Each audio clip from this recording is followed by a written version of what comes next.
লক্ষিন্দরের জন্য। আজ আমার কনিষ্ঠ পুত্র লক্ষিন্দরের বিবাহ, তাই আমার যত আত্মীয় স্বজন এবং আপনজন ছিল সকলেই আমার সন্তানের বিবাহে আনন্দ করার জন্য এসেছে। কেউ নিমন্ত্রণ পেয়েছে এবং কেউ নিমন্ত্রণ পায়নি, তবুও দুঃখ না করে সকলেই এসেছে আজ আমার কনিষ্ঠ পুত্রের বিবাহে আনন্দ করার জন্য।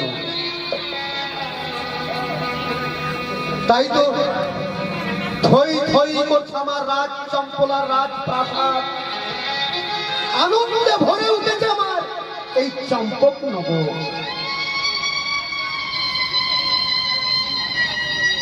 আমি আর বিলম্ব করব না, মেলে বিধি শেষ হতে চলেছে। কারণ আমাদের সনাতন ধর্মের যে নিয়ম, এই নিয়ম আমাদের পূর্বপুরুষ থেকে মেনে আসছে। তাই এই যে মায়েদের বিধি, এই সমস্ত বিধি কর্ম শেষ না হলে পুত্রকে নিয়ে বিবাহ করতে কি করে আমি যাব? তাই মায়েদের বিধি আচরণ যা কিছু ছিল সবকিছু সমাপ্তি হতে চলেছে।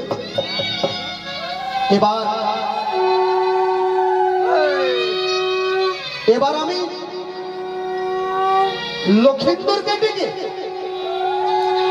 বর সাজে সজ্জিত করে নিয়ে যাব তার শ্বশুর গৃহে। কোথায়? পুত্র লক্ষিন্দর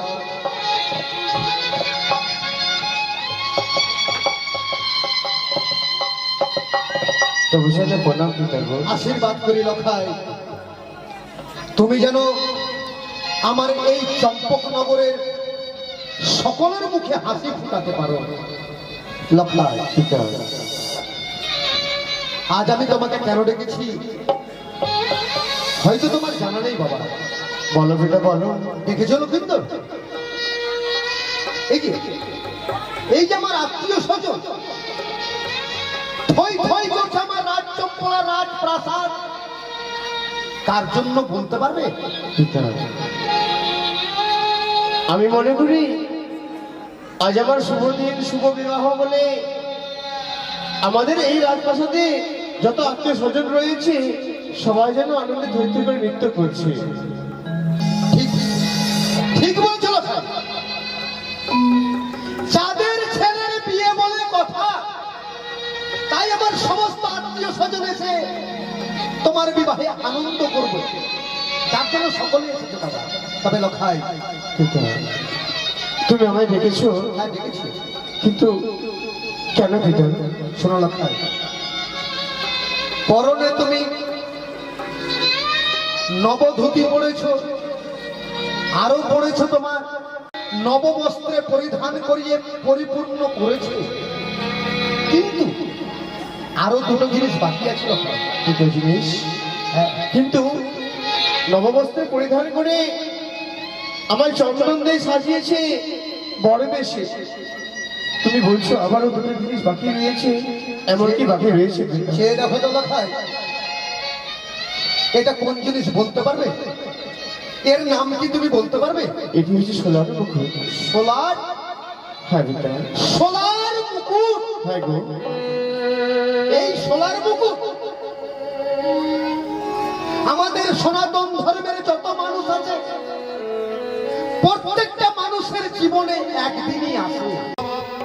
লখা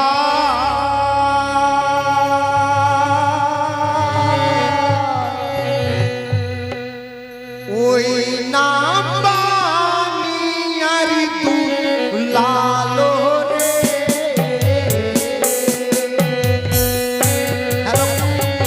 এই সাজে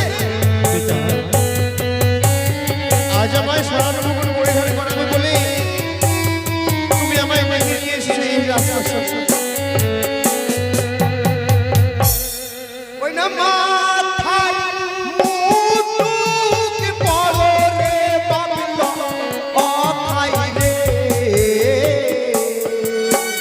পিতা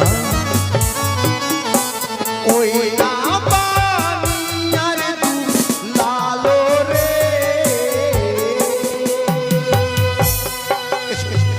এসো পুত্র আমার লক্ষেন্দর, এই সোলার মুকুট তোমার মস্তকে পরিধান করে আমি নিয়ে যাব তোমার শ্বশুর গৃহে। এসো না, এসো লক্ষণ।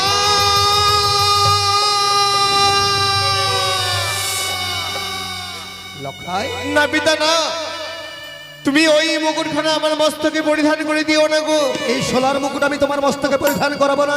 না, কিন্তু জানতে পারি পুত্র আমার লক্ষিন্দর, এই সোলার মুকুট আমি কেন তোমার মস্তকে পরিধান করাবো না?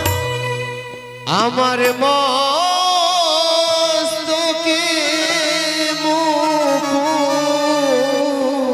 তোমার মস্তকে মুকুট না পরায় পিতা, আমার পিতা সদা গর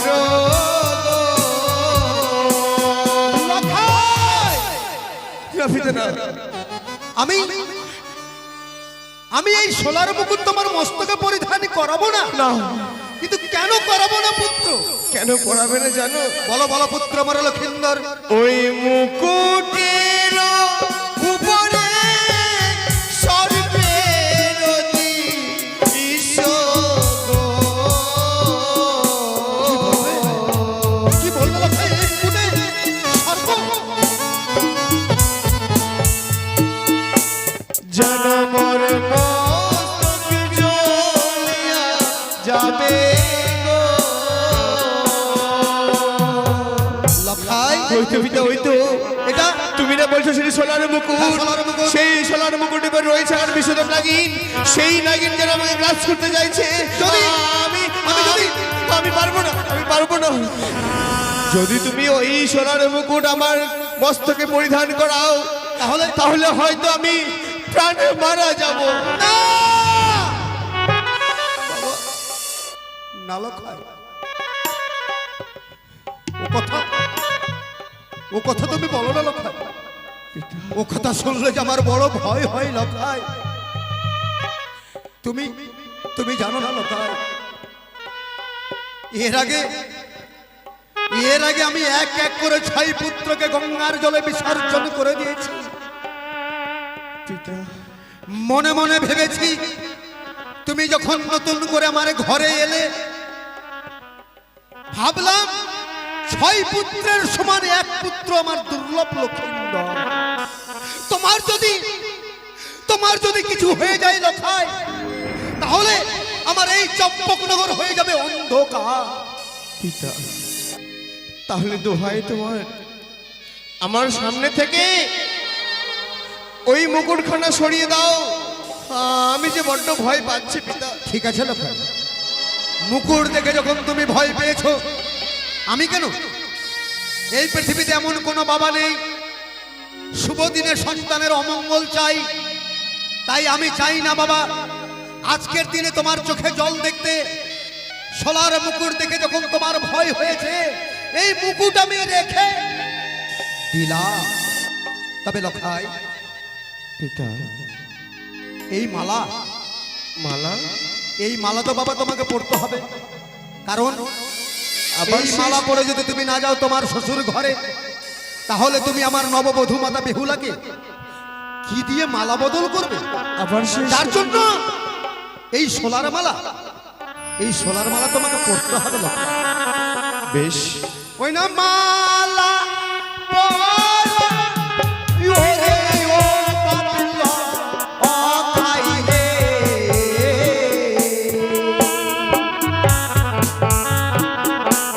ওই না বানিয়ার তু লালো রে।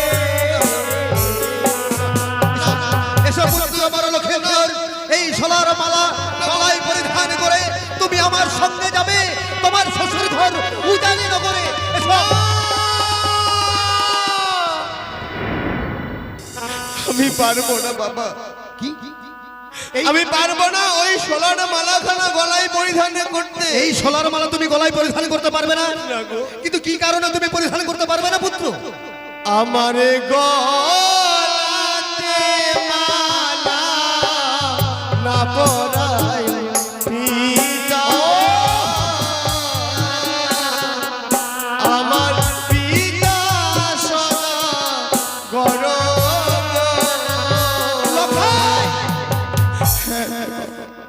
মালার মধ্যে তুমি এমন কোন দৃশ্য দেখেছো, কোন জিনিস দেখেছো যার জন্য এই মালা আমি তোমার গলায় পরিধান করাবো না? আমি বলবো বাবা। বলো বলো লোকাই। ওই মালার না উপরে সর্পের ঈষদ। সর্প, সর্প, সর্প। আমি তো কোথাও সর্প দেখতে পাচ্ছি না লোকাই। জনমর পথ জ্বলিয়া যাবে গো। ওই তো পিতা, ওই তো তুমি না বলছো শুধু সোনার মালা, কিন্তু সোনার মালা নয়, সেটি হচ্ছে একটা বিষধর নাগিন। সেই নাগিন তুমি আমার গলায় পরিধান করতে চাইছো। আমি পারবো না, আমি পারবো না বাবা, আমি পারবো না। আমি কিছু ভেবে স্থির করতে পারছি না। যেই সমস্ত দ্রব্য দিয়ে পুত্র লক্ষেন্দ্রকে আমি বর্ষাতে সজ্জিত করতে যাচ্ছি, সেই সমস্ত দ্রব্য দেখে লোকাই ভয়ে কাতর হয়ে চিৎকার করে বলছে, বাবা গো, এই সমস্ত কিছু আমাকে পরিধান করায়ও না। এই সমস্ত কিছু যদি তুমি আমাকে পরিধান করাও, না জানি হয়তো আমি আর এই পৃথিবীতে বাঁচবো না। ও,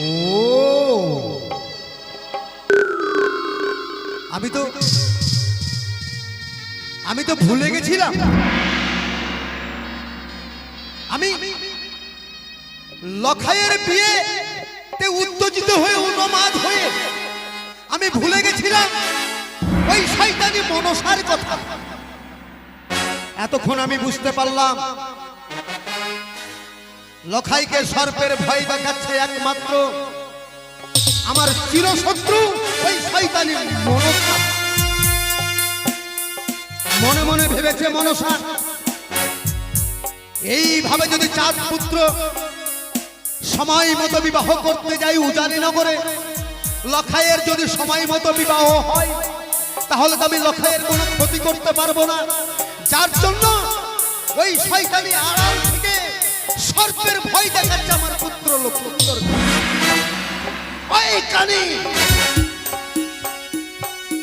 মা চণ্ডীর দেওয়া হেতাল দোষটি মম হস্তে নেই বলে আজ আমার সন্তানকে তুই সর্পের ভয় দেখাচ্ছিস।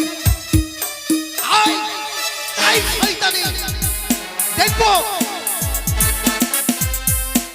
আমি তোকে কি করে এবার তুই আমার সন্তানকে ভয় দেখা। জয় জয় মা চণ্ডীর জয়।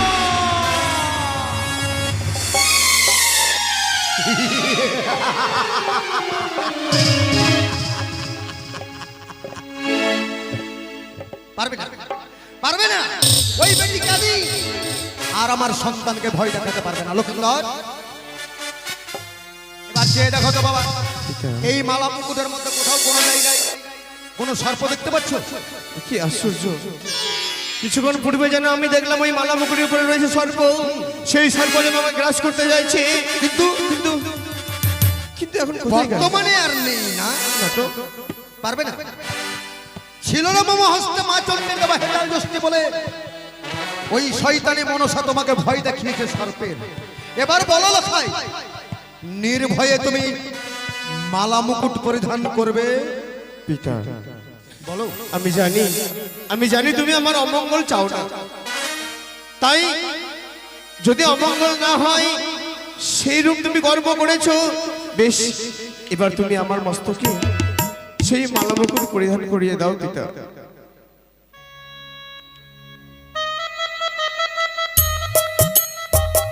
ওগো আমার চম্পকনগরের মামাসি এবং আমার আত্মীয় স্বজন, আমার গুরুজন ব্যক্তি এবং আমার বয়োজ্যেষ্ঠ ব্যক্তি এবং আমার ছোট্ট ছোট্ট ভাই বোন, তোমরা সকলেই জানো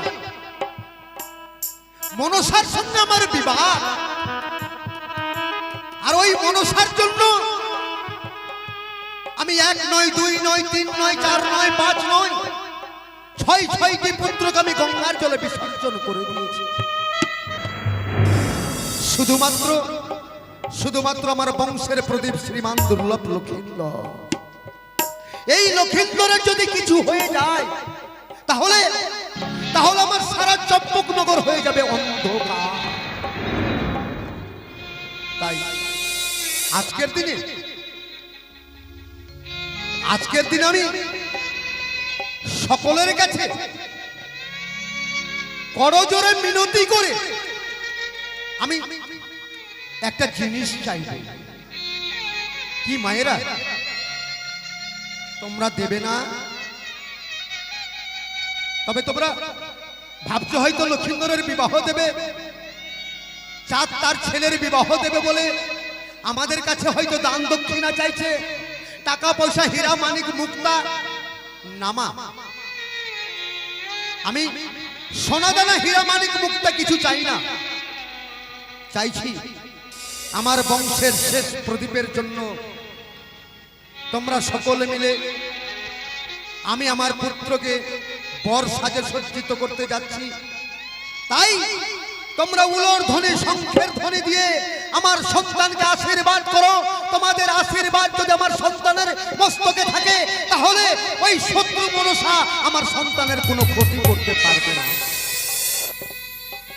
তাই দাও দাও মায়েরা, উলোর ধ্বনি শঙ্খের ধ্বনি দিয়ে আমার পুত্রকে তোমরা সকলে প্রাণ ভরে আশীর্বাদ করো।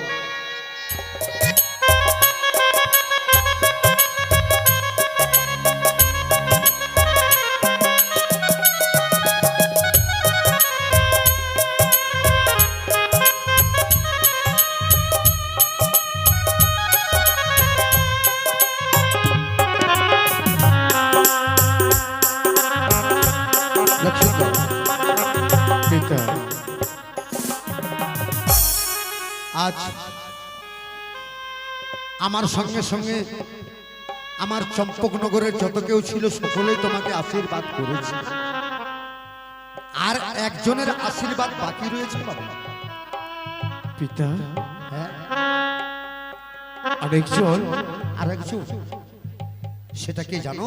কে? যদি বলি তোমার মা। পিতা, সন্তানের কাছে সবচাইতে বড় হচ্ছে মা।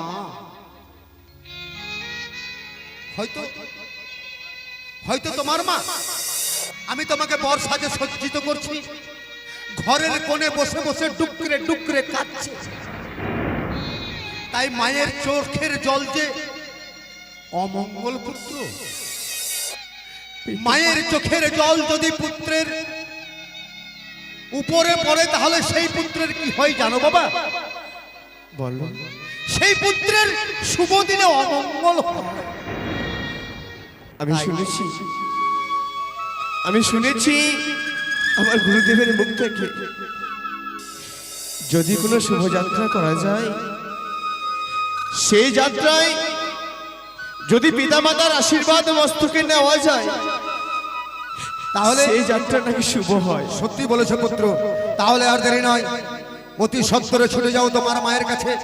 তোমার মায়ের কাছ থেকে বিদায় নিয়ে এলেই বাদ্যকর সহ বরযাত্রী সহ তোমার বিবাহ দিয়ে আমি রওনা দেব উজানি নগরে। বেশ, তোমার কথা মতো এই মুহূর্তে যাব আমি আমার মায়ের কাছে। মায়ের কাছে বিদায় নেওয়ার পরে আমি তোমার কাছে ফিরে আসবো বাবা। দেরি করো না।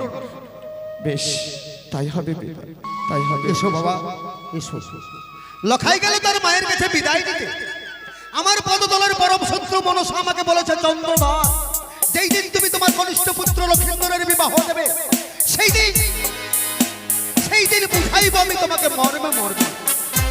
তাই আমি লখাইকে একা বর সাজিয়ে নিয়ে যাবো না তার শ্বশুর ঘরে। লখাইয়ের মতো আমি আরো সাতটি বর সজ্জিত করবো, একই রঙের একই বর্ণের, যাতে ওই বেটি কানী মনসা চিন্তা না পারে কোনটা বর আর কোনটা বরযাত্র। তাই লক্ষিন্দর সহ আমি অষ্টম বর সজ্জিত করব।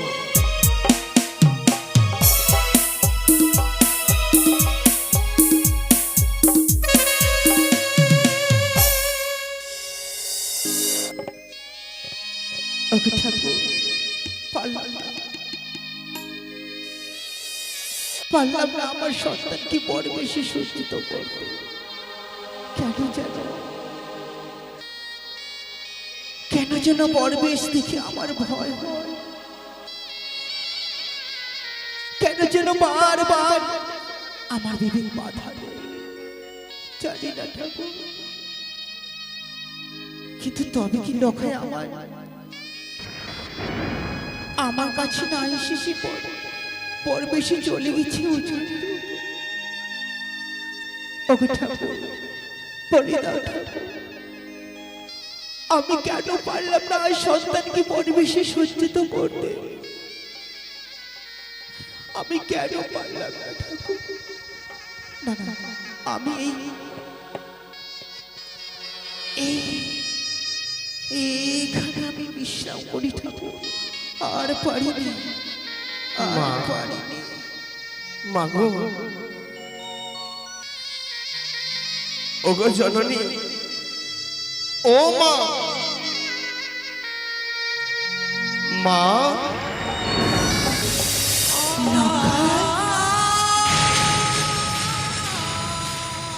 দেখেছো আমায়? তুমি দেখেছো মা? কত সুন্দর করে আমার ছয়টি বৌদি পিতা সহ আমায় বড় বেশে সজ্জিত করেছে। আমি তোমার কাছে এসেছি মা, আমি তোমার কাছে এসেছি কেন জানো? তোমার কাছ থেকে বিদায় নেব বলে।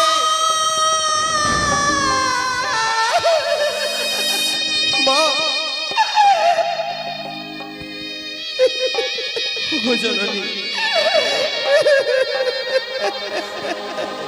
তুমি অমন করে ভেঙে পড়ছো কেন মা? পারবো না, কেন পারবো না? তোর বিদায় দিতে আমার বিদায়ের কথা শুনলে যেন এই মুখখানা আমার কেটে। মা, তুমি আমি একটা কথা বলবো? আজ আমার আনন্দের দিন বলে সবাই দেখো না কত সুন্দর সবাই আনন্দ করছে, কিন্তু কিন্তু কিন্তু তুমি অপরদিকে এই গোপাল মন্দিরে বসে শুধু তুমি নয়নে বাণী ঝরে যাচ্ছ কেন? একটিবার তুমি হাসি মুখে আমায় বিদায় দিতে পারো না মা? তাহলে খাই তোর এই পরিবেশ দেখতে চাইলে বাবা, তোরে আমি যেতে দেবো না। ও জানিতে বিবাহ করবে, তুই যে আমার কাছে থাকবে, তুই যে আমার সোনারে বাড়ি। কিন্তু পিতার আদেশ পালন করা পুত্রের কর্তব্য,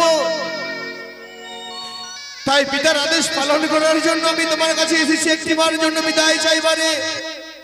তুমি আমায় বিদায় করো মা, পিতাজি আমার জন্য অপেক্ষা করে রয়েছে। বিদায়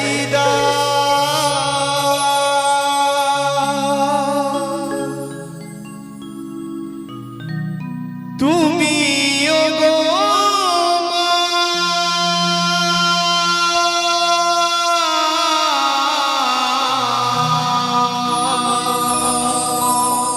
লখাই যাবার বেলা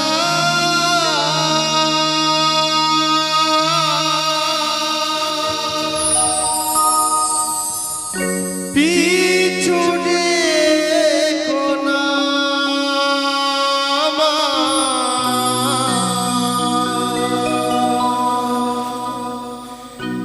যাবার বেলা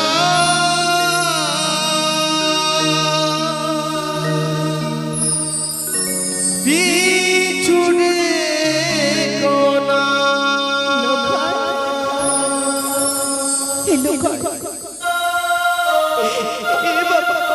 অমন করে করে না বলছিস বাবা, তোর যে বিদায় দিতে পারবো না লখাই, তুই আমার কাছে ফিরে যাস না।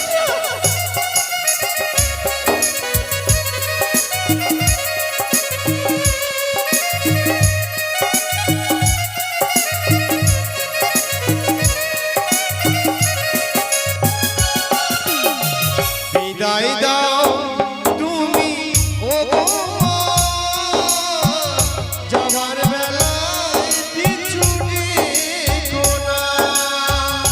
বিদায় দাও তুমি ও গো মা, যাবার বেলায় পিছু ডেকো না। মনে রেখে দেহ নিয়ে চলেছি মায়ামি, মনে রেখে দেহ নিয়ে চলেছি মায়ামি। অজানা নতুন কোন ঠিকানা, যাবার বেলায় পিছু ডেকো না, যাবার বেলায় পিছু ডেকো না।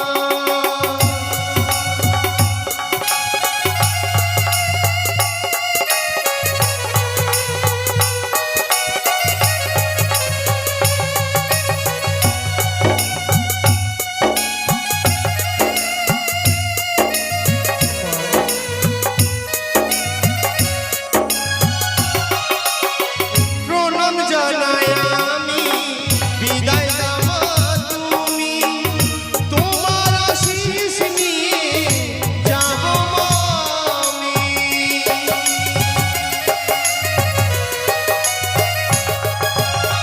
প্রণাম জানাই আমি, বিদায় দাও মা তুমি, তোমার আশিস নিয়ে যাব মা আমি। তোমায় যখন করবে মনে প্রাণে আমার ব্যথা পাবে, তোমায় যখন করবে মনে প্রাণে আমার ব্যথা পাবে। দূরে রেখো না তুমি ও গো মা।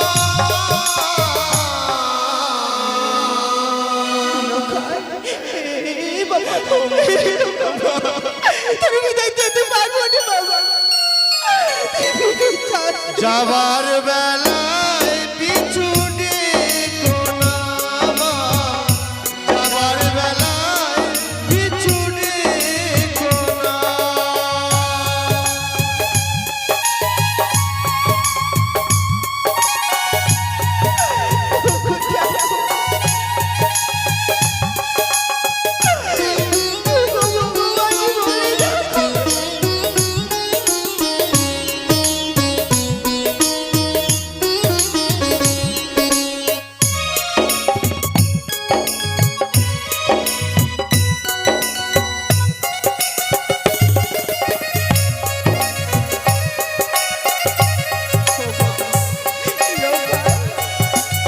তুমি বিদায় করো।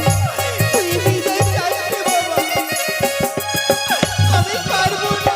এই জীবনের চাওয়া পাওয়া তুমি, শুধু তুমি যে আমার এই অন্তর তোমাকেই খুঁজে।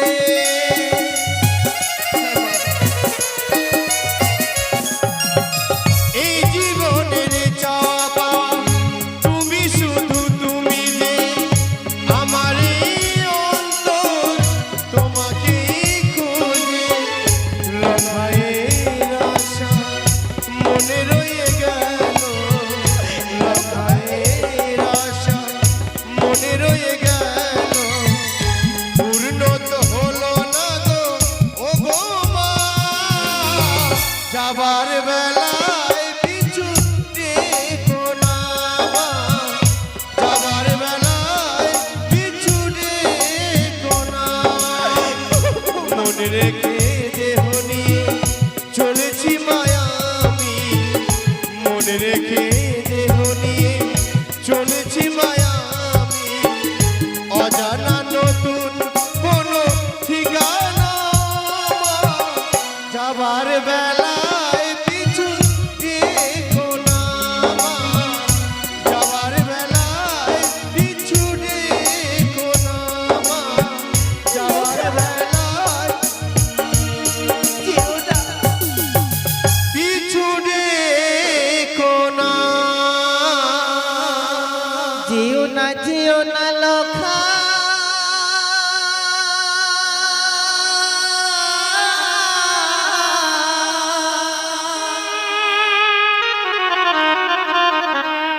হই না বিবাহ হেরিতে রে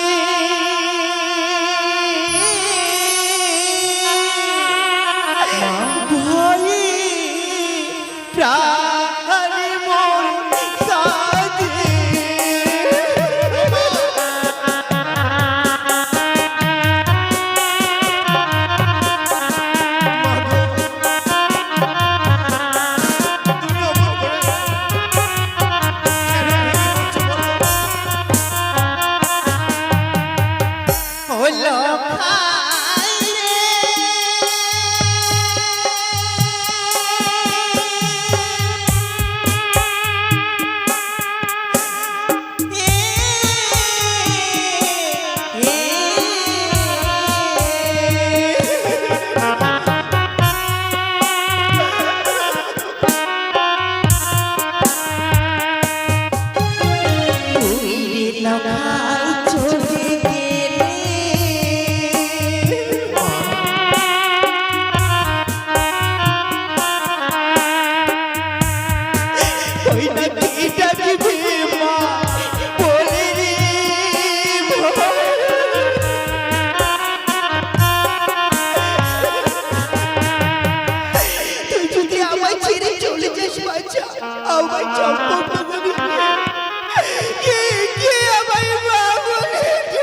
ও মা, আমি তো শুধু একটি নিশির জন্য তোমার কাছ থেকে বিদায় নিয়ে বিবাহ করার জন্য যাব।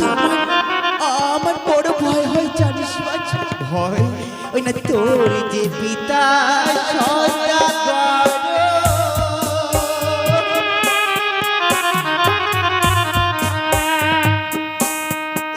ওই না না বুঝিব তোর সারে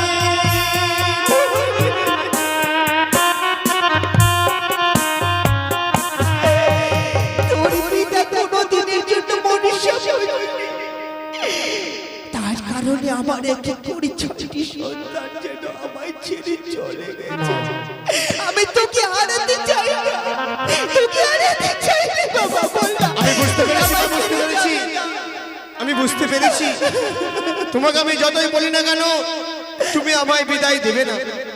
তাহলে খুলে ফেলো এই বনবেশ, খুলে ফেলো আমার গলার মালা, খুলে ফেলো আমার মস্তকের মুকুট, আর তোমার ওই শাড়ির অঞ্চলে তুমি আমায় লুকিয়ে রেখো মা। মায়ের কাছ থেকে বিদায় নিয়ে আসতে এত বিলম্ব হবার কথা নয়। আয় বাবা, আয়। এই তাহলে কি বড়- সনেকা তাকে বিদায় দিচ্ছে না? এই বড়- না, আমি আর বিলম্ব করবো না, গিয়ে দেখি সনেকা। এ কি সনেকা? এ তুমি কি করছো? লক্ষিন্দরের বরবেশ খুলে দিচ্ছ? তুমি জানো না আজ লক্ষিন্দরের শুভ দিন? আজ লক্ষিন্দরের শুভ পরিণয়। শুভ দিনে যদি কোন সন্তানের মস্তক থেকে মুকুট খুলে নেওয়া হয়, তাহলে সেই সন্তানের অমঙ্গল হয়। কিন্তু আমি পারিনি গো, কেন? পারিনি আমার সন্তানকে বিদায় করে দিতে। লখাইকে তুমি বিদায় করতে পারোনি বলে আর লখাইয়ের তুমি বরবেশ খুলে দিচ্ছ? তারপর বেশ দেখে আমার জন্য বড় ভয় হয় গো।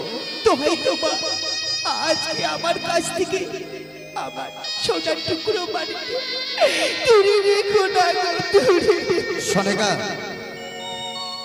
সনেকা, আমি বুঝতে পেরেছি তুমি ছয়টি পুত্রকে হারিয়ে দিয়ে তুমি বড় অসহায় হয়ে পড়েছো। তাই তো তুমি লখাইকে বিদায় দিতে পারছো না।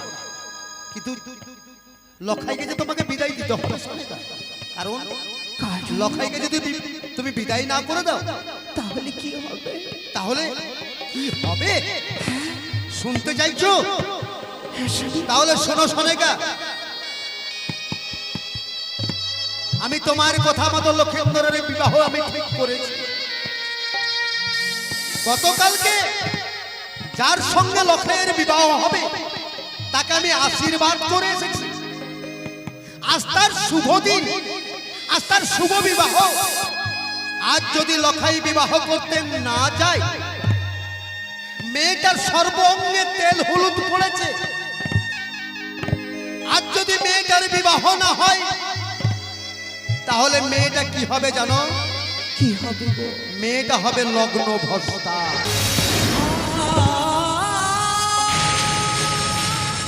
হয়তো হয়তো নিশিটা কোনো মতে কাটিয়ে দেবে, কিন্তু প্রভাত হলে প্রভাত হলেও জানিবাসীর সকলেই এসে বেহুলাকে ধিক্কার দেবে। তুমি একটা লগ্ন ভ্রষ্টা মেয়ে, তাই আজ তোমার শুভ দিনে বিবাহ হলো না। এই কথা শুনে যখন বেহুলা লজ্জায় মুখ দেখাতে না পারবে, তখন কি করবে জানো? কি করবে? তখন তখন ওই হতভাগী বেহুলা নিজেকে নিজে আত্মহত্যা করে মারা যাবে। পারবে? পারবে তুমি মা হয়ে সহ্য করতে? আমি পারবো না। তাহলে তুমি যখন সহ্য করতে পারবে না, তাহলে তুমি আর এক মাকে কি করে তুমি কাঁদাবে? কিন্তু যেন বারবার এই মুখখানা কেঁপে ওঠে। আমি কথা দিচ্ছি সনেকা, তুমি আজকে লক্ষিন্দরকে আমার হস্তে তুলে দাও। আগামীকাল প্রভাতে শুধু লক্ষিন্দর একা নয়, লক্ষিন্দরের সঙ্গে মা বেহুলাকে আমি তোমার হস্তে তুলে দেবো। তাই হবে স্বামী, দাও। আমি আর বাধা দেব না। দাও সনেকা, তোমার বিরুদ্ধে যে আমি আর বাধা দিতে যাব না। বিলম্ব হয়ে যাচ্ছে। বাছা লোখায়, মা,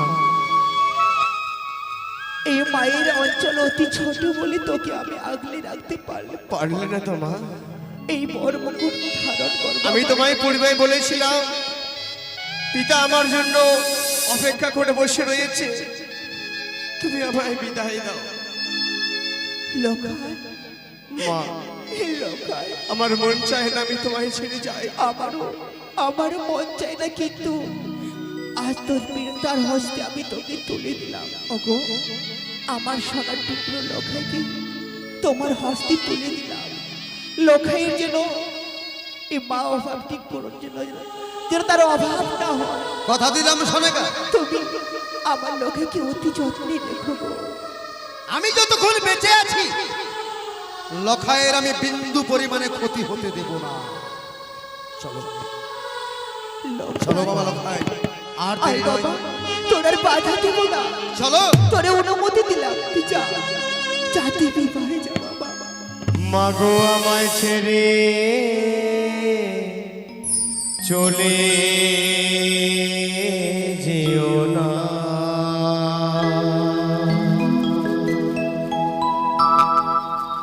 তুমি ছাড়া কে আমাকে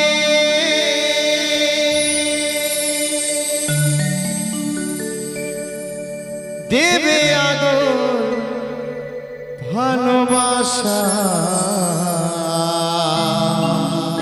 লোখাই, বাবা, আমায় ছেড়ে চলে যেও না।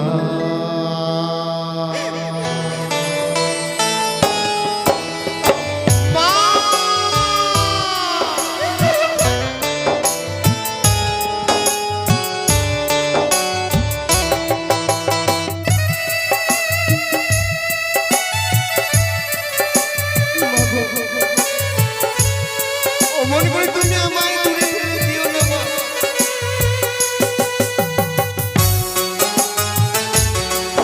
আমি সাবধান। সনেকা, বিলম্ব হচ্ছে। চলো বাবা, এসো। মা, আমায় ছেড়ে চলে যেও না। ও মা, আমায় ছেড়ে চলে যাও না। তুমি ছাড়া কে আমাকে দেবে ভালোবাসা, তুমি ছাড়া কে আমাকে দেবে ভালোবাসা। আমায় ছেড়ে চলে যেও না। লখাই, ও মা, তোমায় ছেড়ে চলে যাবো না। চলো বাবা। মাগো মা,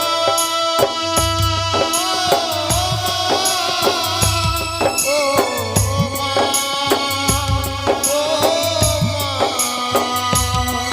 মাগো মা,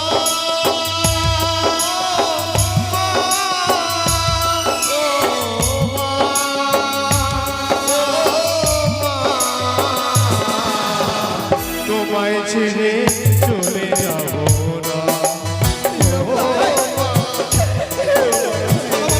চলে যাব না। এসো, এসো লখাই।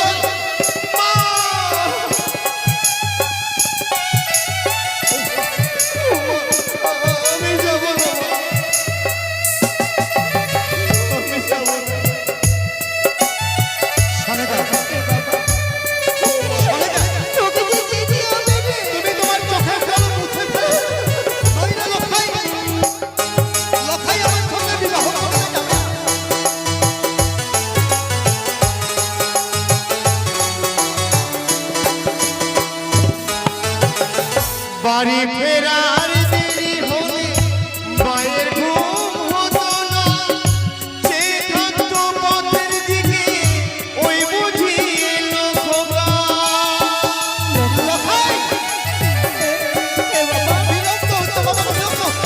বাড়ি ফেরার দেরি হলে মায়ের ঘুম হতো না, সে থাকতো পথের দিকে, ওই বুঝি এলো খোকা। শেষের দিনে মায়া মাকে, দুঃখের দিনে মায়া মাকে দিত কত সান্ত্বনা, তোমায় ছেড়ে চলে যাব না। ও মা, তোমায় ছেড়ে চলে যাব না। মা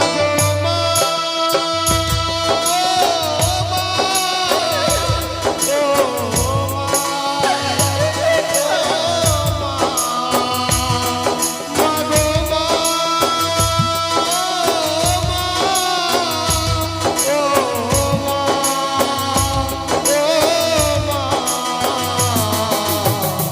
আমায় ছেড়ে চলে যেও না। ও মা, আমায় ছেড়ে চলে যেও না। ও মা, আমায় ছেড়ে চলে যেও না। ও মা, লক্ষিন্দর, আমায় ছেড়ে চলে যেও না। লক্ষাই, বাবা, আমি আমি তো তোমার পাশে থাকবো, কোনো ভয় নেই বাবা। কিন্তু কিন্তু আমার মা কাঁদতে কাঁদতে যেন রাজপ্রাসাদের ভিতরে চলে গেল। লক্ষাই, পাগলের মতো শুধু মায়ের কথা বলো না বাবা। চলো, প্রভাত হলে তো তুমি আবার তোমার মায়ের কাছে আসবে। কিন্তু কিন্তু তুমি আমায় কথা দাও, কি? বিবাহ কর্ম সারার পরে তুমি আমার মায়ের কাছে ফিরিয়ে দেবে। কোনো চিন্তা করো না বাবা, আমি কথা দিচ্ছি, বিবাহ কর্ম শেষ হলে আমি তোমাকে নিয়ে ওই উজানি থেকে এসে আবার তোমার মায়ের হাত আমি তোমাকে তুলে দেব। বেশ, চলো এসো।